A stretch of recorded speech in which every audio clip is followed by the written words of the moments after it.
Bismillahirrahmanirrahim. Assalamualaikum warahmatullahi wabarakatuh.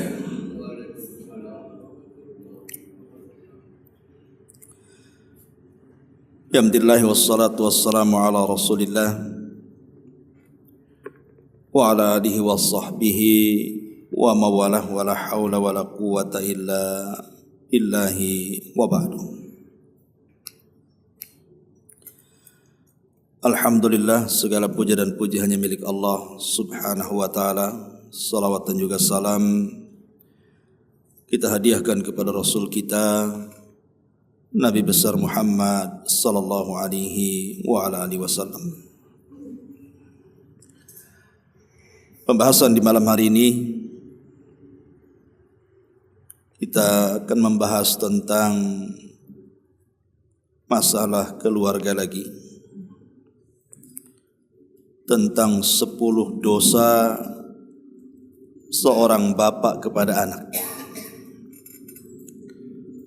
10 dosa besar seorang ayah kepada anaknya. Apa saja 10 dosa besar itu? Tentu kajian ini lebih fokus kepada bapak-bapak ya. Ibu-ibu di atas dengar saja. Ma'asyiral muslimin wal muslimat rahimani wa rahimakumullah.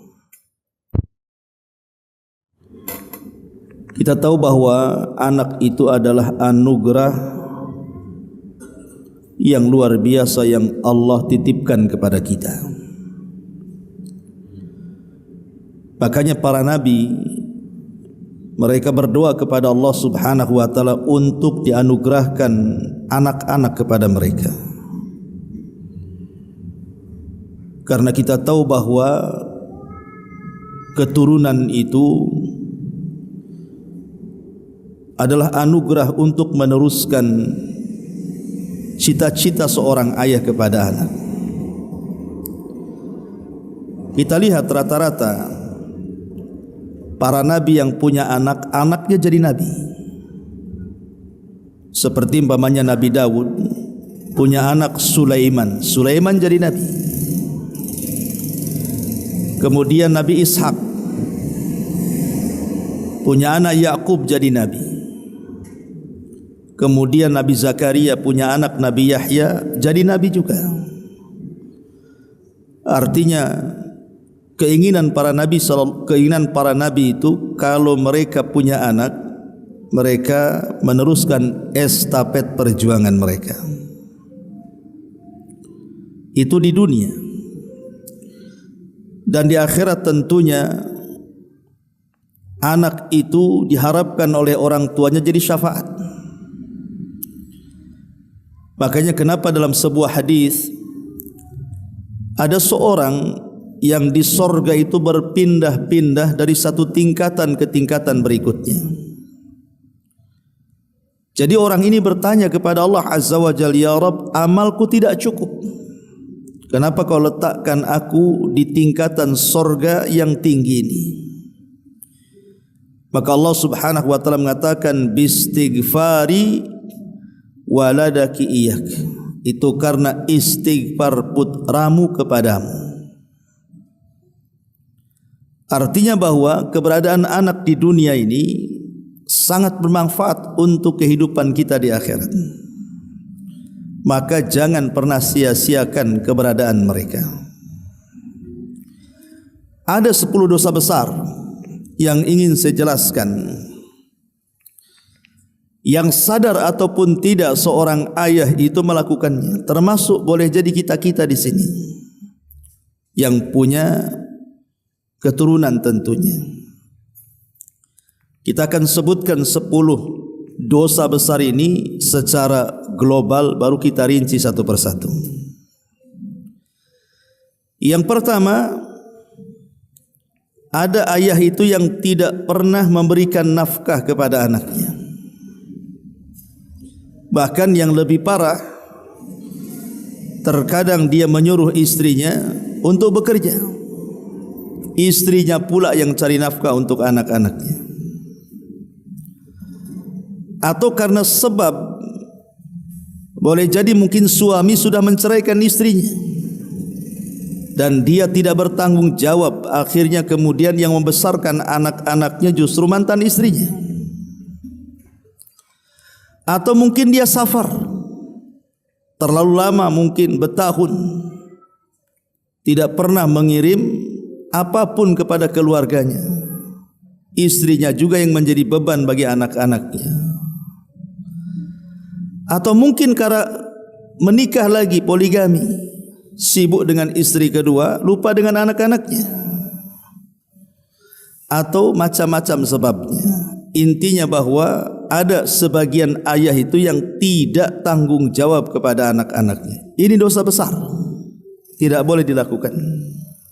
Ini yang pertama. Yang kedua, adamul adli fil hibati wal atha.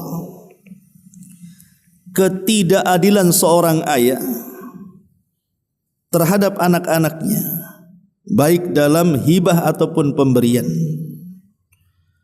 akhirnya mengakibatkan kebencian anak kepada orang tua, permusuhan anak kepada orang tua, hasadnya sesama anak dengan anak yang lainnya, ataupun terjadi perselisihan. Lah ini juga dosa besar, tidak boleh. Ayah itu harus adil dengan anak-anaknya. Kemudian yang ketiga, akhdul amwal lil aulad bidzulmi wal i'tida. Seorang ayah yang mengambil harta anaknya. Karena pernah terjadi juga ayahnya ini tukang judi. Jadi kalau kalah itu selalu minta sama anaknya. Terkadang diambil pula harta anaknya secara zalim dan juga melampaui batas. Tidak boleh ayah itu mengambil harta anaknya kecuali dengan syarat. Nanti saya akan sebutkan syarat-syaratnya. Kemudian yang keempat, seorang ayah yang tidak pernah mengajarkan agama kepada anaknya, tidak pernah mengajarkan akhlak dan adab kepada anak-anaknya, tidak mengajarkan tauhid, akidah, salat, dan perkara-perkara agama yang lainnya, sehingga anaknya tumbuh jahil, tidak tahu siapa Tuhannya, siapa nabinya. Nauzubillah. Ini kezaliman, dosa besar. Ayah membiarkan anak tidak diajari agama. Ini yang keempat. Kemudian yang kelima, seorang ayah yang membiarkan anak-anaknya berlaku maksiat.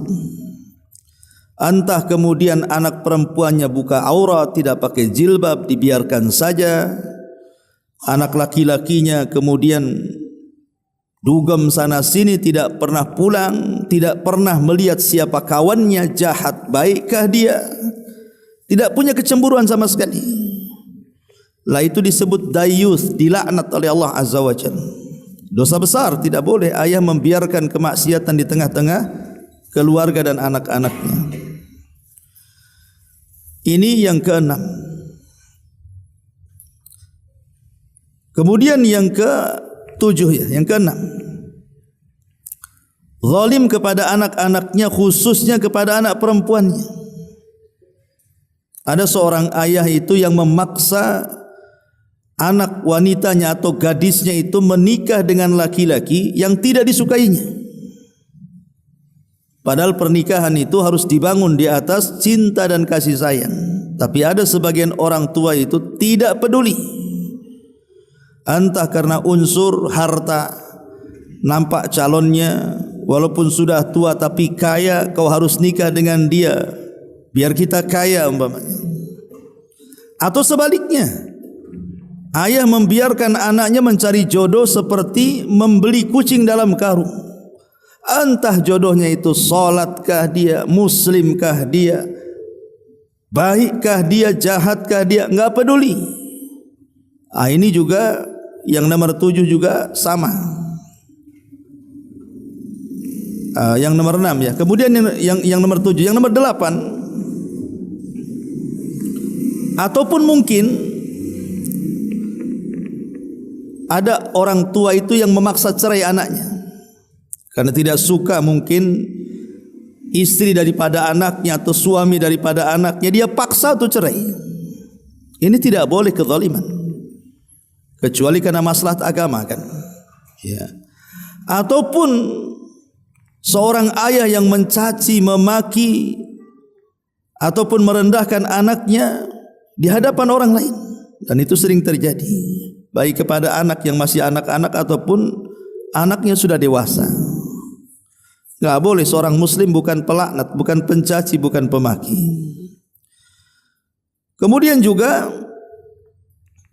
ada sebagian orang tua itu, seorang ayah yang tidak suka karena kelahiran anak perempuannya.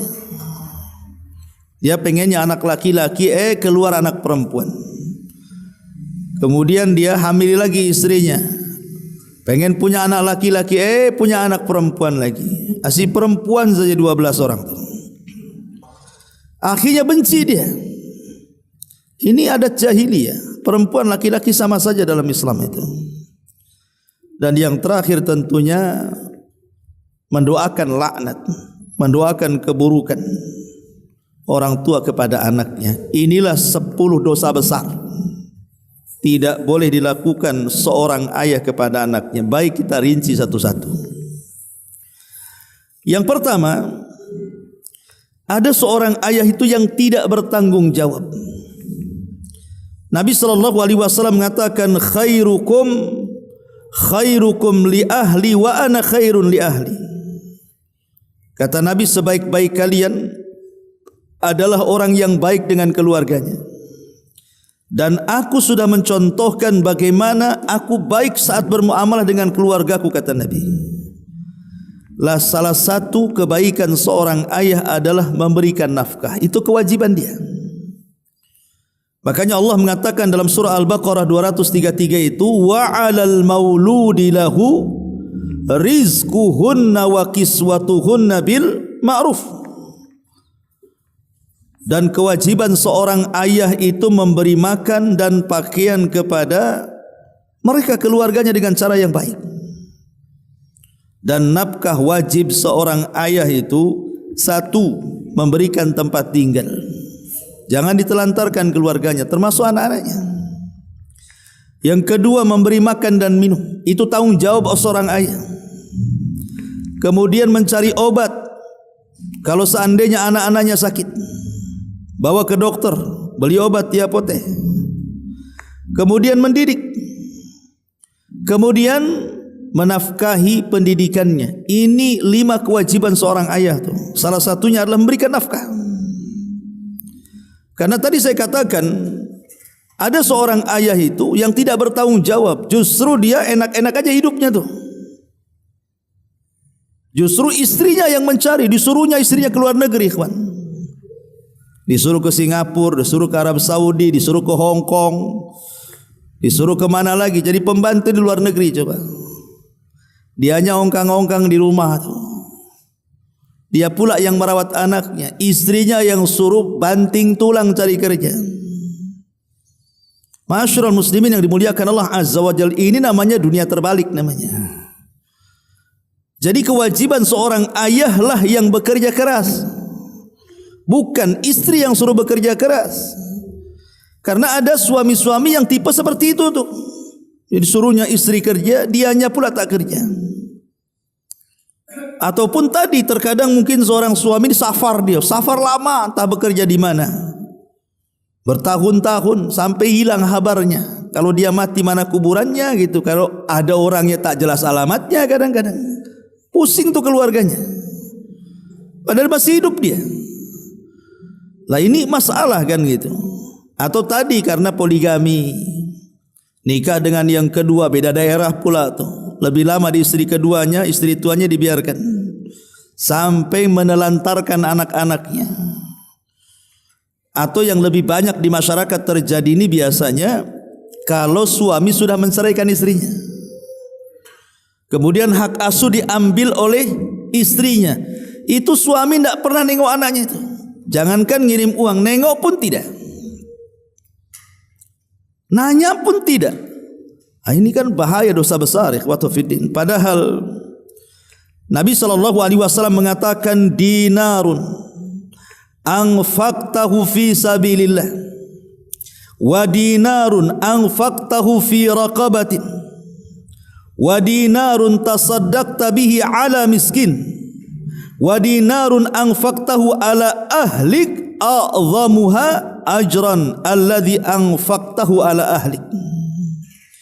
Satu dinar yang engkau keluarkan di jalan Allah, lalu satu dinar yang engkau keluarkan untuk memerdekakan seorang budak, lalu satu dinar engkau keluarkan untuk orang miskin, lalu satu dinar engkau berikan nafkah kepada keluargamu. Yang terakhir ini yang paling baik, kata Rasul. Jadi kalau kita kemudian menginfakkan harta kita untuk keluarga, itu pahalanya jauh lebih besar dibandingkan menginfakkan harta ini kepada orang lain. Apalagi na'udzubillah sampai ditelantarkan anaknya jadi pengemis, bahkan diajari ngemis lagi. Saya kadang-kadang miris ikhwan kalau lewat di lampu-lampu merah itu. Kadang anak-anak gedor-gedor kaca gitu kan, bawa lap kaca, bang katanya kan. Ini anak siapa sebenarnya ini? Mau kita ambil takut disuruh nyulik nanti kan. Kita masukkan pesantren aja lah anak kayak gini kan. Ya, belum tentu juga orang tuanya mau kan. Cuman miris saja, ini anak siapa? Kadang-kadang malam-malam ikhwan, saya pernah jam 1 malam di lampu merah itu. Tidak tahu orang tuanya ada di mana, sembunyi di mana tuh. Anaknya keluyuran di sekitar lampu merah tuh. Coba, karena na'udzubillah, di mana akhlak seorang ayah kayak gini nih? Dosa besar. Ya. Ma'asyiral muslimin yang dimuliakan Allah Subhanahu wa taala. Ini yang pertama. Kemudian yang kedua, tidak adil. Ini yang banyak juga di masyarakat kita. Dahulu ada seorang sahabat namanya Nu'man bin Bashir radhiyallahu anhu. Nu'man ini adalah sahabat yang pertama lahir pasca hijrah Nabi SAW dari Mekah ke Madinah dari kalangan Ansar. Kalau sahabat yang pertama lahir di Madinah pasca hijrah dari kalangan Muhajirin, Abdullah ibn Zubair. Kalau dari kalangan Ansar, Nu'man bin Bashir. Yang kalau antum belajar kitab Arba'in Nawawi, beliaulah yang meriwayatkan sebuah hadis yang masyhur, al-halalu bayyinun wal haramu bayyinun, yang halal jelas, yang haram jelas, yang tidak jelas itulah syubhat. Nah, itulah perawinya Nu'man bin Bashir itu. Jadi Nu'man bin Bashir ini satu hari dipanggil ayahnya, namanya Bashir. Kemudian sang ayah Bashir ini mengatakan kepada Nu'man bahwa dia akan menghadiahkan satu kebun kurma yang sangat luas penuh dengan tanaman-tanaman kurma dan siap dipanen. Karena tentu kecintaan ayah kepada anaknya. Karena ayah ini kadang-kadang kalau sudah cinta dengan anaknya, apapun yang diinginkan anaknya pasti dikasih itu. Jadi akhirnya kemudian istrinya tidak mau kecuali disaksikan oleh Nabi SAW hibahnya seorang ayah atau hadiahnya seorang ayah kepada anak ini. Datanglah kemudian kepada Nabi SAW.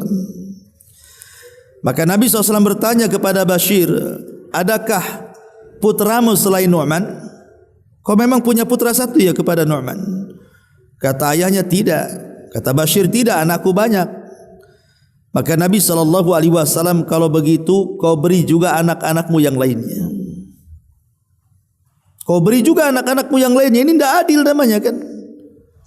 Maka Nabi SAW mengatakan, la ashhadu ala jawr, saya tidak mau menjadi saksi untuk sebuah kezaliman, katanya. Dari sini Nabi SAW mengatakan, ittaqullaha wa'dilu baina auladikum, bertakwalah kepada Allah, berbuat adillah kalian di antara anak-anak kalian. Adil dengan anak-anak itu, baik anak kepada anak laki-laki atau anak perempuan, apalagi anaknya banyak.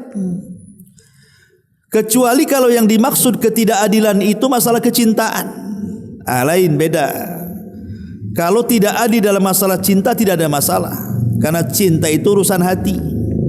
Kadang anak lebih suka, ayah lebih suka kepada anaknya yang ini karena kecerdasannya, dia tidak suka dengan yang ini karena kenakalannya. Dia suka dengan yang ini karena dia bagus agamanya, dia tidak suka dengan ini karena buruk agamanya. Tidak masalah kalau masalah cinta itu. Tapi kalau sudah urusan harta, tidak boleh kecuali adil. Dan adil itu tentu menempatkan sesuatu pada tempatnya. Bukan harus pukul rata, kalau dikasih 100 juta semua 100 juta, tidak. Artinya sesuai dengan kebutuhannya. Tentu anak SD berbeda dengan anak SMP. Anak SMP berbeda dengan SMA, SMA berbeda dengan S1. Yang belum kawin berbeda dengan yang akan kawin, dan begitu seterusnya. Jadi dudukkanlah perkara itu pada tempatnya. Ma'asyiral muslimin yang dimuliakan Allah Azza wa Jalla. Kemudian yang ketiga, ada seorang ayah itu, karena mungkin anaknya sudah bekerja, sudah ada pemasukan, ada apalagi mungkin anaknya kaya dan begitu seterusnya. Ada ayah itu yang semena-mena mengambil harta anaknya. Berdalil pula dia. Ada hadis Nabi SAW dari Jabir bin Abdullah radhiyallahu an. Jadi ada seorang laki-laki datang kepada Rasul. Kemudian dia mengatakan, "Ya Rasulullah, inna li malan wa waladan wa inna abi yuridu an yahtaja mali." Rasul, aku ini punya harta tapi juga punya anak. Lah ayahku menghendaki hartaku. Maka Nabi SAW mengatakan, anta wa maluka li abik, kamu dan hartamu milik bapakmu. Kamu dan hartamu milik bapakmu. Memang secara zahir hadis ini, walaupun ada yang melemahkan hadis ini, tapi ada juga yang mensahihkan. Seolah-olah apa? Bahwa kita dan harta kita ini milik orang tua kita. Zahir hadis seperti itu. Kamu dan hartamu milik bapakmu. Tetapi tentu tidak bisa dipahami seperti itu saja hadis ini.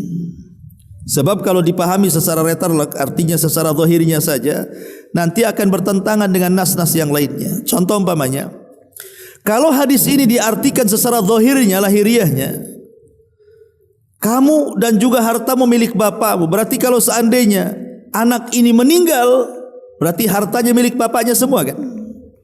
Berarti terhapuslah hukum-hukum waris kepada anak-anaknya. Jadi bukan itu pemahamannya. Al-Imam Ibnu Utsaimin rahimahullahu taala memberikan 4 syarat. Boleh orang tua itu mengambil harta anaknya kalau ada 4 syarat. Kalau tidak ada 4 syarat, jangan coba-coba seorang ayah mengambil harta anaknya. Kata Syekh Utsaimin, yang pertama, alla yakuna fi akhdihi dhararun 'alal ibn. Tidak boleh kalau seorang ayah mengambil harta anaknya itu terdapat madharat kepada anak. Tidak boleh, umpamanya ayah mengambil rumahnya, keluar sana, cari tempat di luar. Akhirnya anaknya kelimpungan, kemudian tidur di mana tidak tahu, karena tempat tinggalnya diambil ayahnya. Itu madharat namanya kan. Ya. Jadi tidak boleh, ataupun mamanya di musim dingin lah, kalau di daerah kita enggak, tapi kan kalau daerah Timur Tengah itu kan dalam setahun itu ada musim dingin, mereka butuh selimut gitu ya. Kalau seandainya kemudian di musim dingin diambil selimut anaknya oleh ayahnya, itu madharat bagi anaknya kan, bisa aja dia sakit nantinya. Nah, itu tidak boleh. Ini yang pertama, syaratnya tidak boleh membuat madharat anaknya. Yang kedua, alla tata'allaq bihi hajatul lil ibn. Tidak boleh mengambil harta anak yang berkaitan dengan hajatnya anak. Umpamanya anak ini ke kantor punya sepeda motor 1, diambil pula sama ayah, suruh jalan kaki. Lah, gimana ceritanya? Ya. Atau dia ke pasar pakai motor, diambil sama ayahnya, kau belanja ke pasar jalan kaki sana. Tidak boleh, karena sekarang ini kendaraan kan jadi hajat ya. Sudah jadi kaki masalahnya. 1 meter aja naik motor itu, apalagi 1 kilo ya kan. Nah, jangan sampai mengambil harta anak itu yang merupakan hajat kebutuhan anak. Ini yang kedua. Kemudian yang ketiga, alla ya'khud al-mal min ahadi abnaihi liyu'tiyahu li ibni akhar. Ataupun orang tua mengambil harta anaknya untuk dikasihkan ke anak yang lainnya. Contoh umpamanya antum disukses di Batam nih. Orang tua di kampung minta uang sama antum, tolong kirimi uang. Ya karena orang tua ya kasih aja, namanya orang tua dikirim. Rupanya uang yang dikirim antum dikasihkan ke saudara antum tuh yang ada di kampung. Dikasihkan ke saudaranya karena mungkin pengangguran. Pertama antum dah dengar, lama-lama kok aneh ini orang tua ini, kok belum 1 bulan sudah minta uang. Akhirnya ditelisik, rupanya uang itu bukan untuk dia, dikasihkan pula ke anak-anaknya yang lainnya. Ini tidak boleh. Jangan mau kalau seandainya kemudian orang tua mengambil harta kita untuk diberikan kepada saudara kita yang lainnya. Apalagi dia sudah berumah tangga, sudah punya kewajiban suaminya mencari nafkah, bukan tanggung jawab kita memberikan nafkah. Kecuali kalau ingin sedekah, lain ceritanya. Kita ingin membantu lewat orang tua, tidak masalah. Tapi kan kebanyakan biasanya anak sakit hati, dia mau menyenangkan orang tua dengan mengirim uang, tahu-tahu uangnya habis dimakan anak-anaknya yang lainnya kan. Makanya kata Syekh Utsaimin, syarat yang ketiga, boleh orang tua mengambil harta anaknya tapi bukan untuk diberikan ke anaknya yang lain. Kemudian yang keempat, di sini kata Syekh Utsaimin, syartur rabi wa huwa an takuna indal abhajatul lil mal. Boleh orang tua mengambil harta anaknya kalau dia ada kebutuhan mendesak. Mungkin dia sakit pengen berobat, beras habis pengen makan, ini bayar kontrakan ntar lagi mau habis kan itu. Nah masalah kalau memang ada hajat kan itu. Tapi kalau kemudian orang tua sampai zalim, sampai melampaui batas, apalagi untuk maksiat, kan banyak kisahnya. Bapaknya judi, kalau kalah minta lagi uangnya sama anak, minta, ini nggak bisa, nggak boleh ya. Jadi ini kezaliman orang tua. Yang ketiga adalah mengambil harta anak dengan cara zalim dan melampaui batas. Ini yang ketiga, dosa besar ayah kepada anak. Kemudian yang keempat adalah tidak mengajari agama, tidak mengajari akhlak, tidak mengajari tauhid. Padahal Allah mengatakan dalam surah Tahrim ayat 6 itu, ya ayyuhalladzina amanu qu anfusakum wa ahlikum nara. Wahai orang-orang yang beriman, jagalah diri kalian dan keluarga kalian dari api neraka. Ali radhiyallahu an ketika memberikan catatan kepada itu, maksudnya apa? Menjaga keluarga dari api neraka itu artinya ajarkan mereka ilmu dan ajarkan mereka adab. Ajarkan mereka ilmu dan adab. Artinya ajarkan mereka tauhid, akidah, salat yang wajib-wajib lah. Ajarkan kepada mereka. Kalaupun orang tuanya jahil tidak bisa, hantar ke pengajian. Ya, tapi kan secara umum kita suruh anaknya ngaji nak, kan begitu, salat nak, kan gitu. Ajarkan adab-adab keseharian, cara bicara, mulai cara bicara, cara makan, cara berjalan dan begitu seterusnya. Ini kewajiban ayah nih, mendidik mereka. Kalau tidak, seandainya anak ini jahat karena tidak dididik, maka dosa anak akan ditanggung orang tuanya. Ingat kisah tentang seorang bapak yang melaporkan kejahatan anaknya di masa Amirul Mukminin Umar bin Khattab. Walaupun sebagian ulama melemahkan riwayat ini, tapi masyhur. Jadi ada orang tua ini punya anak durhaka sama ayahnya. Sampai karena ayahnya juga anaknya sudah dewasa, kemudian bapaknya pun sudah tua, kan takut juga sama anaknya kan. Durhakalah anak ini kepada ayahnya. Akhirnya oleh ayahnya dibawa ke persidangan, dilaporkan kepada Umar. Ketika itu menjadi khalifah Amirul Mukminin radhiyallahu an. Maka Umar pun kemudian mengatakan kepada ayahnya, ada apa kau ke persidangan ini? Maka ayahnya mengatakan, wahai Amirul Mukminin, hukumlah anakku karena dia sudah durhaka dengan aku, dia melakukan ini dirinci banyak-banyak. Hampir Umar terpengaruh karena kejahatan anak kepada ayahnya ini. Tetapi sebelum kemudian Umar mengetok hukumannya, tiba-tiba sang anak mengatakan, ya Amirul Mukminin, berikan kesempatan aku bicara. Kata Umar, silahkan bicaralah.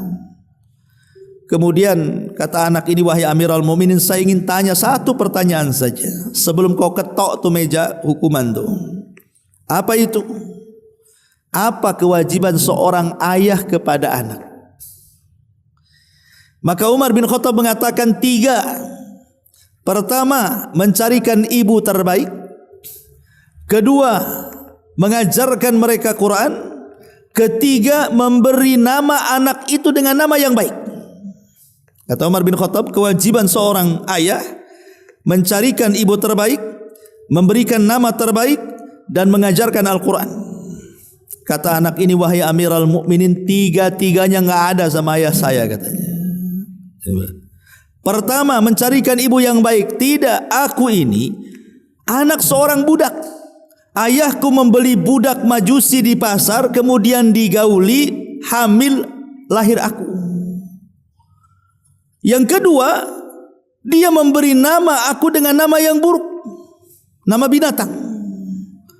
Kemudian yang ketiga, satu huruf Quran pun dia tidak pernah mengajarkan aku, katanya. Wah, Umar langsung marah. Sidang ditutup, tak jadi, katanya. Kenapa? Sebelum anakmu durhaka kepadamu, engkau sudah lebih durhaka kepada anakmu, katanya. Ini kan seperti ini, ikhwan. Ya, harusnya kata Umar apa? Mencarikan ibu terbaik. Makanya kenapa dalam pranikah itu kan Nabi SAW mengatakan, nikahilah wanita itu karena 4 perkara. Karena cantiknya, karena nasabnya, karena hartanya, dan yang terakhir karena agamanya. Kata Rasul, fadfar biddatid din taribat yadak. Ambil yang baik agamanya, selamat ke dunia akhirat. Makanya dalam hadis yang lain, idza ja'akum man tardawna dinahu wa khuluquhu. Kalau datang laki-laki melamar putrimu, baik agamanya, mantap agamanya, baik pula akhlaknya, nikahkan dengan dia. Kalau tidak, hancur anakmu.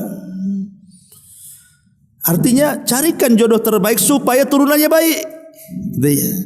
Yang kedua, setelah punya anak, kasih nama terbaik. Jangan kemudian karena dia orang Jawa cari kemudian bahasa-bahasa Jawa. Orang Melayu cari bahasa-bahasa Melayu. Orang Padang cari pakai bahasa Padang. Kadang disesuaikan dengan tanggal kelahiran bulannya. Kalau lahir di bulan Oktober dikasih nama Oktober. Ini gimana? Ya. Bukan begitu. Ngasih nama itu cari nama-nama Allah. Kalau dia laki-laki gitu. Kalau dia perempuan cari nama-nama istri-istri Nabi, sahabat-sahabat Nabi, kan itu yang baik-baik. Karena nama itu mempengaruhi karakter. Boleh jadi itu doa bagi anak itu sendiri. Kemudian juga ajarkan Quran, ajarkan agama. Ini kezaliman ayah kepada anak, tidak mengarahkan ke dalam agama dan tidak mengajari adab mereka. Ini yang keempat. Kemudian yang kelima, tidak mencegah kemungkaran yang dilakukan anak-anaknya. Ada sebuah hadis, dan hadis ini sangat menakutkan bagi kita para ayah nih.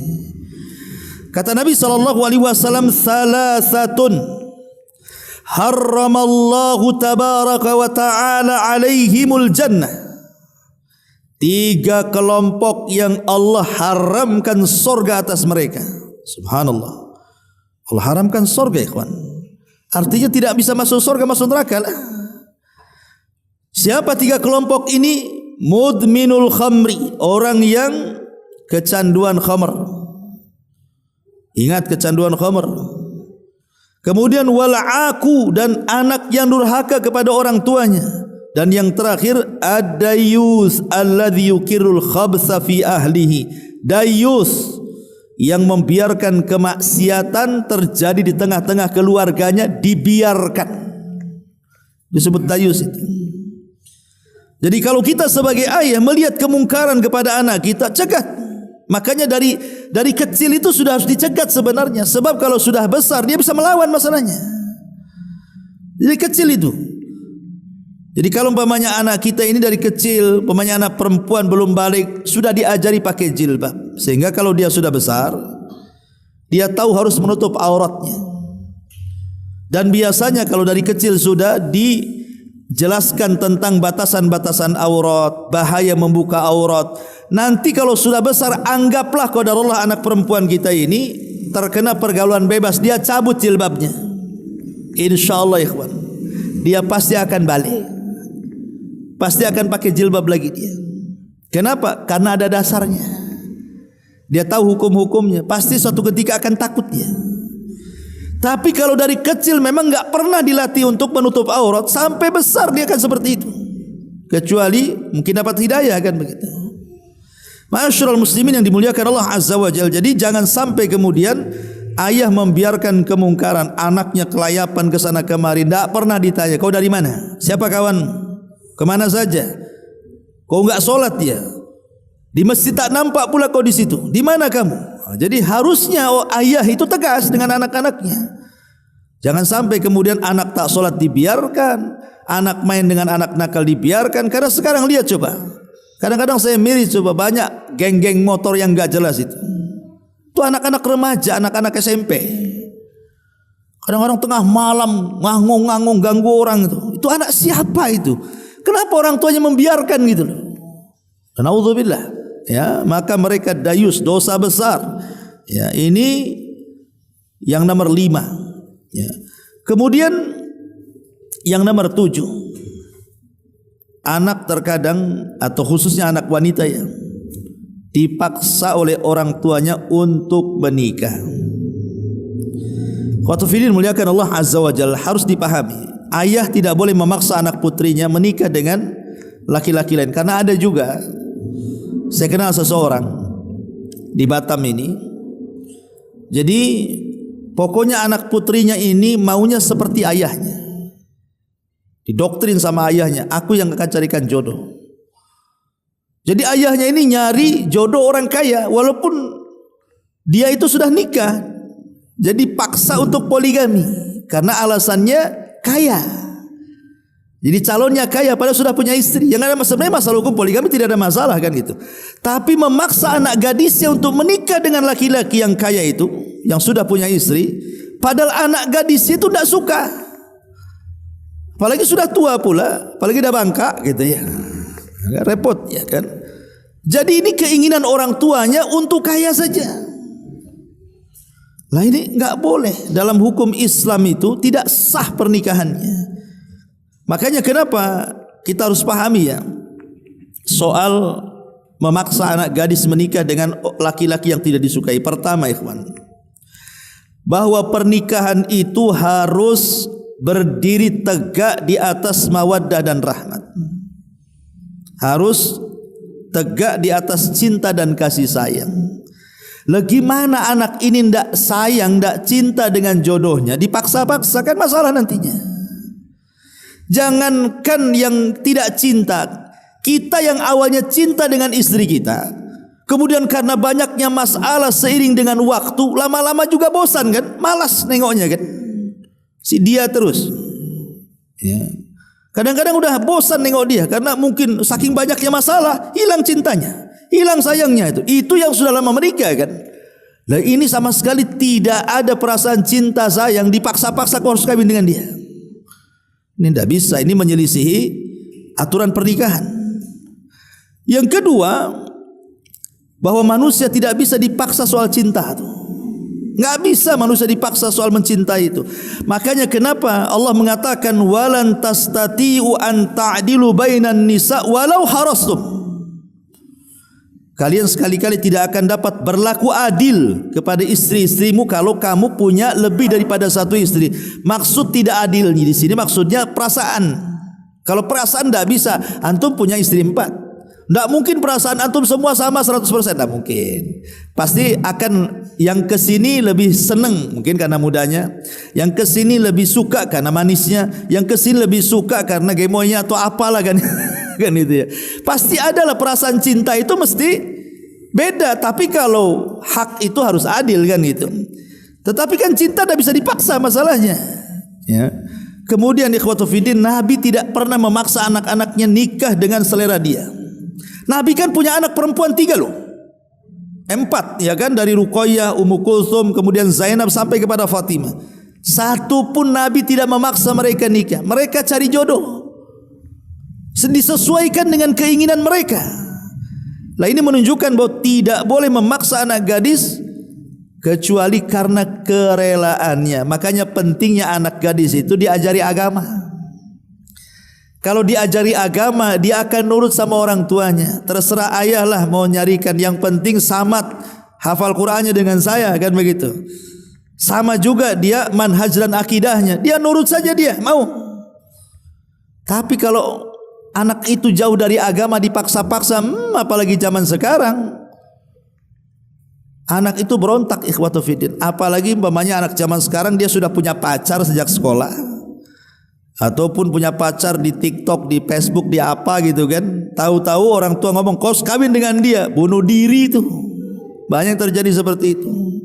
Itulah pentingnya pendidikan agama ikhwatu fiddin yang dimuliakan. Makanya hadis Rasul mengatakan apa? As-sayyibu ahaqqu bi nafsiha min waliyiha wal bikru yasta'dhinuha abuha fi nafsiha wa idnuha somatuha, kata Rasul. Seorang janda lebih berhak atas dirinya daripada walinya, sedangkan perawan maka ayahnya harus meminta persetujuannya.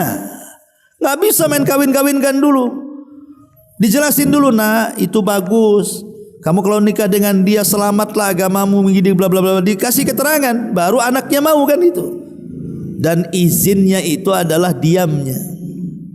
Sebab biasanya kalau anak gadis dia tidak berani mengungkapkan sesuatu karena malu. Lain dengan janda, belum ngomong udah ngomong dia, kawinkan aku dengan dia. Itu kalau janda tuh udah berani, apalagi jandanya sudah di atas kepala 4. Ya, itu tebar pesona tuh. Ma'asyiral muslimin yang dimuliakan Allah Azza wa Jalla, intinya bahwa bagaimana kalau sudah terjadi ayah memaksa anaknya nih, anaknya tidak suka dipaksa-paksa nikah, bagaimana kalau terjadi? Maka kata Syekh Utsaimin rahimahullahu taala, tidak sah nikahnya. Tetapi walaupun tidak sah nikahnya, mempelai wanita tidak boleh menikah lagi kecuali mendapatkan cerai dari suaminya. Dan si suami tidak boleh menggaulinya sampai dia rela. Ya, jadi di sini ada hukum di sini. Ini seorang ayah paksa anak gadisnya menikah. Anaknya tidak suka, akhirnya terjadi pernikahan karena takut anaknya dengan ayahnya. Secara hukum pernikahan tidak sah. Tetapi walaupun tidak sah, anggaplah tidak sah pernikahannya, bukan berarti kemudian si perempuan ini enak saja kemudian menikah dengan laki-laki yang dicintainya. Tidak, harus diceraikan dulu sama si laki-laki yang tidak disukainya, dan si laki-laki yang tidak disukainya yang sudah menikahinya tidak boleh menyetubuinya sampai ada kerelaannya. Nah, ini harus dipahami ya. Ini yang nomor 7, tidak boleh ayah memaksa orang tuanya untuk menikah. Kemudian yang nomor 8, terkadang ayah ini mencaci, memaki, merendahkan anak itu di depan manusia. Kadang anak-anak ya, masih anak-anak, kok ini bodoh katanya di depan teman-temannya. Kok bodoh kau ini katanya.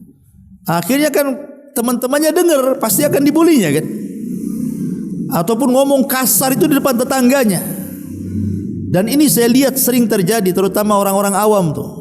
Orang-orang awam yang tidak takut dengan lisan mereka itu kadang mencaci maki anak tuh, naudzubillah tuh. Udah sumpah serapah itu keluar itu kayaknya. Binatang-binatang keluar semua. Binatang aja tidak pernah mencaci binatang yang lain dengan menyebutkan binatang tuh. Ada babi kalau lagi marah, anjing kau nggak ada, karena babi nggak bisa ngomong. Tapi binatang aja tidak pernah mencaci dengan binatang yang lain, manusia loh. La ilaha illallah. Maka tidak boleh, ini dosa besar, tidak. Apalagi itu anak sendiri. Ya. Kemudian yang nomor 9 ini juga tidak kalah pentingnya. Kadang ada adat-adat jahiliyah itu masih menetap di hati-hati kita ini. Seperti mamanya dari awal dia pengen anak laki-laki, yang lahir pula anak perempuan. Atau mungkin sebaliknya, akhirnya dia tidak suka, tidak selera mendidik anaknya itu karena tidak sesuai dengan keinginannya. Makanya orang-orang jahiliyah itu disebutkan dalam surah An-Nahl ayat 58-59 itu, wa idza busyira ahadukum bil untha dhalla wajhuhu muswaddan wa huwa kadhib yatawara minal qaumi min su'i ma busyira bi.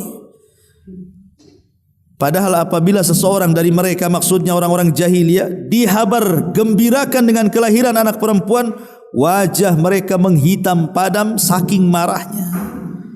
Dia sembunyikan dari banyak orang disebabkan kabar buruk yang disampaikan kepadanya. Jadi orang-orang jahiliyah itu kalau punya anak perempuan itu sudah kabar buruk tuh bagi ayahnya tuh. Karena apalah anak perempuan tidak bisa diandalkan, kata mereka. Kalau anak laki-laki kan bisa jadi pejuang, mujahid, ngasih nafkah, bisa jadi sukses, membanggakan orang tua. Anak perempuan apa katanya? Maka datang Islam kemudian menyamakan derajat wanita dengan laki-laki. Walahunna mithlul ladzi alaihinna bil ma'ruf. Bahwa laki-laki dan perempuan sama saja dalam hal kebaikan. Yang mulia di antara mereka adalah ketakwaan, bukan jenis kelamin. Ma'asyiral muslimin yang dimuliakan Allah Azza wa Jalla, maka semua anak itu sama. Bahkan kalau mereka paham tentang keutamaan memelihara anak perempuan. Nabi SAW loh sampai kemudian memberikan balasan yang luar biasa bagi antum yang punya anak perempuan.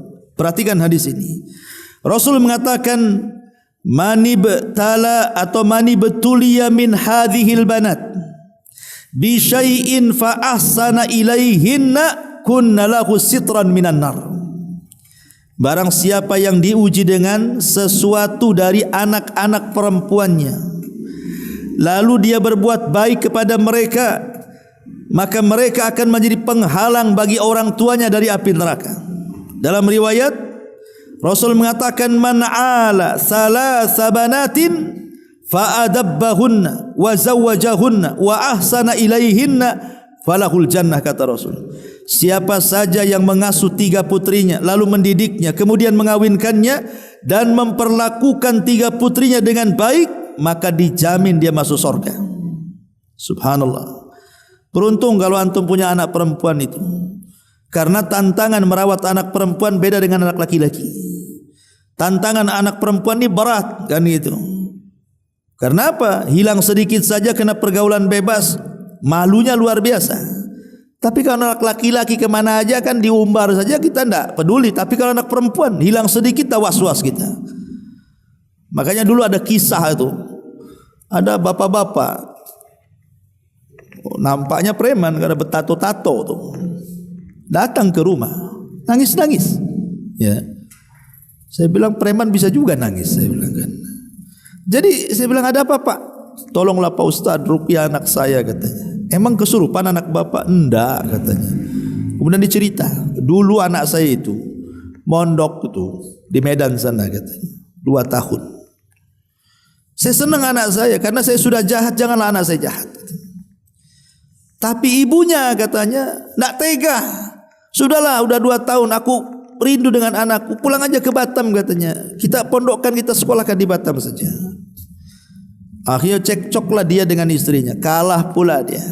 Mungkin tipe-tipe suami takut istri. Dibawalah akhirnya anak itu baru 2 tahun mondok, bawa ke Batam. Sampai di Batam ketemu kawan-kawan sebaya dia. Akhirnya tidak mau mondok, mau sekolah saja. Sekolah ke negeri. Itu waktu dari pengambilan anak dia dari pesantren cuman 2 minggu hilang anaknya. Hilang anaknya. Wah, orang tuanya stres. Rupanya anaknya berkawan dengan anak-anak geng motor, anak-anak pang itu. Ketahuan, marah bapaknya.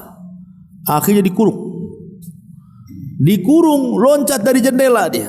Ceritanya tuh. Loncat dari jendela, hilang lagi 2 minggu. Pas ketemu ada di kos-kosan lantai 2, bawahnya warung Padang, atasnya kos-kosan. Pas ditengok anaknya udah bertato semuanya, sudah bertindih semuanya, udah kayak setan. Bayangkan coba, 2 tahun mondok bisa dirusak dengan 2 minggu tuh. Ini terjadi ini. Akhirnya udah ketahuan itu, minta bantuan. Sempat lapor polisi, anaknya hilang juga tuh. Akhirnya kemudian ketangkep, anaknya dikurung. Jadi minta ke saya, Ustaz rupiah anak saya. Itu cerita rupiahnya tuh. Katanya kesurupan. Nah, itu bukan kesurupan, ayahnya. Makanya kenapa sudah bagus-bagus lah di pesantren coba. Akhirnya dia seperti ini coba. Lah ini kan menunjukkan apa, bahwa tantangan merawat anak perempuan itu memang berat. Makanya wajar siapa yang punya anak perempuan kemudian mendidik dia dengan baik-baik sampai kemudian adabnya terdidik, ibadahnya baik. 2 pahala dalam 2 hadis ini. Pertama, anak itu akan menjadi penghalang kita dari neraka. Yang kedua, kita dijamin masuk surga. Ya, makanya kalau antum punya anak perempuan, baik-baiklah mendidik mereka. Kemudian yang terakhir, Jangan sampai mendoakan doa buruk. Kata Nabi SAW dalam sebuah hadis yang sahih dari Jabir bin Abdullah Al-Ansari, radhiyallahu anhu, Rasul mengatakan, la tad'u ala anfusikum wa la tad'u ala auladikum wa la tad'u ala khadamikum wa la tad'u ala amwalikum la tuwafiku minallahi ta'ala sa'ata nailin fiha ata fayastajibu lakum. Jangan kalian mendoakan buruk kepada diri-diri kalian. Jangan kalian mendoakan buruk kepada anak-anak kalian, kepada pembantu-pembantu kalian, kepada harta-harta kalian. Karena dikhawatirkan ketika kita berdoa bercocokan dengan waktu mustajab doa, akhirnya didoakan dan dikabulkan doanya. Makanya para ulama itu, berapa banyak dari kalangan ulama yang mereka karena kemarahannya akhirnya mendoakan buruk kepada anak-anaknya menjadi penyesalan seumur hidupnya. Coba bayangkan kalau seandainya ada orang tua nih. Ada seorang saya bercerita. Jadi anak ini masih kecil, masih remaja. Jadi saking nakalnya anak-anak remaja, kan biasa nakal ya kan, anak-anak remaja itu. Jadi saking nakalnya orang tuanya itu sampai berang, sampai mendoakan buruk. Nak katanya sama orang tuanya ini, kalau kau nakal seperti ini, semoga serongsong peluru menancaplah di kepalamu tuh. Nah, saking nakalnya dia ngomong begitu. Ya.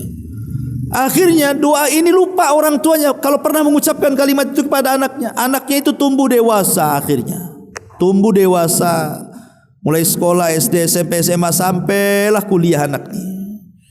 Akhirnya setelah dia selesai kuliah, keterima pula lah di militer. Dia daftar kepolisian, masuk dia. Rupanya saat pelatihan itu, dia main-main sama kawannya dengan pelatuknya, dengan pistol itu, disangkanya nggak ada pelurunya. Jadi buat main-main di kepalanya itu, rupanya masih ada satu serongsong di pelurunya itu. Ditembakkan masuk ke kepalanya, mati akhirnya.